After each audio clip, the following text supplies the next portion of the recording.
tupo chuo cha mipango ya maendeleo vijijini, tunaendelea kuzungumza na Y-Team, si ndio? Na muda huu tuna muhitimu mwingine. Karibu brother. Habari bro? Salama kabisa. Kwa majina unaitwa nani? Naitwa Innocent Mamasinga. Innocent, unachukua kozi gani chuo cha mipango ya maendeleo vijijini? Bachelor degree in Human Resources Management. Maana yake ni kwamba afisa rasilimali watu. Sasa hii ni God Did Talk, si ndio? Mungu ametenda wema na Mungu ametenda mengi sana kwenye maisha yetu tukiwa chuo. Na muda huu ninavyoongea na wewe natamani niweze kufahamu vitu gani ambavyo unavyomshukuru Mungu kuanzia mwaka wa kwanza, wa pili na wa tatu unaelekea kwenda kumaliza. Tuambie Mungu amekutendea miujiza gani katika maisha yako, lakini pia unaiambiaje jamii ikupokee kwa namna ipi? Binafsi namshukuru Mungu kwa kuweza kunijalia afya. Tangia kipindi naanza mwaka wa kwanza mpaka mwaka wa tatu. Haikuwa rahisi kwa namna moja ama nyingine, lakini tunashukuru Mungu. Tulianza salama na hatimaye tunaweza kuhitimu salama.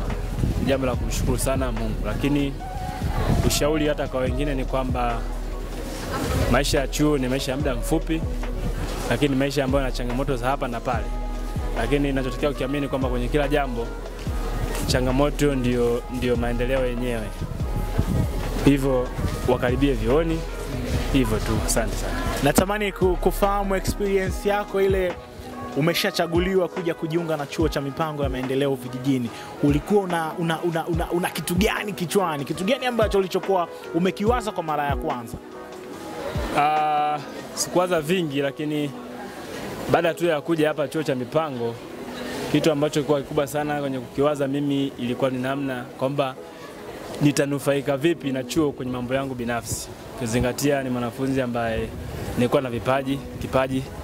Hivyo nilikuwa hasa mchango wangu mkubwa kwenye chuo ilikuwa ni kwamba kwa namna gani kuwepo kwangu mimi chuo kutanisupport kwenye kipaji changu. Lakini pia nilikuwa na kipaji kingine namna kwenye uongozi.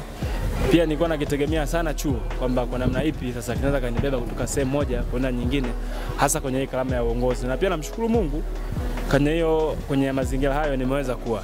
Maana sasa nazungumza na waziri wa mikopo hapa. Kwa ni miongoni mwa mchango mkubwa ambao chuo kimeweza kunisaidia. Pengine kama ni njia nyepesi kutoka hapa kwenda sehemu nyingine na kuelekea huko mtaani. Tunaelekea mtaani kama ulivyosema. Tumejiandaaje kwa maisha ya mtaani kama kijana? Maisha ya mtaani sio mepesi.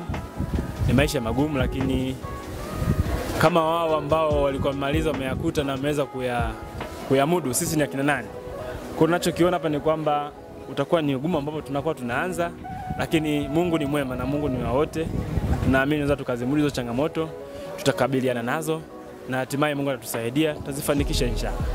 Moja ya kitu ambacho ulichokizungumzia ni kuhusiana wewe ni waziri wa mikopo, si ndio? Na ni moja ya watu ambao tunanufaika au wananufaika kwa ile Laki-6 ya mama, au sio? Tunamshukuru Daktari Samia Suluhu Hassan. Kwako wewe kama waziri wa mikopo chuo cha mipango, unamshukuru kwa namna ipi Daktari Samia Suluhu Hassan? Kwanza shukrani hizi napenda nizielekeze kwa wanafunzi wanufaika wa mikopo wote Tanzania nzima. Sio sisi mipango tu.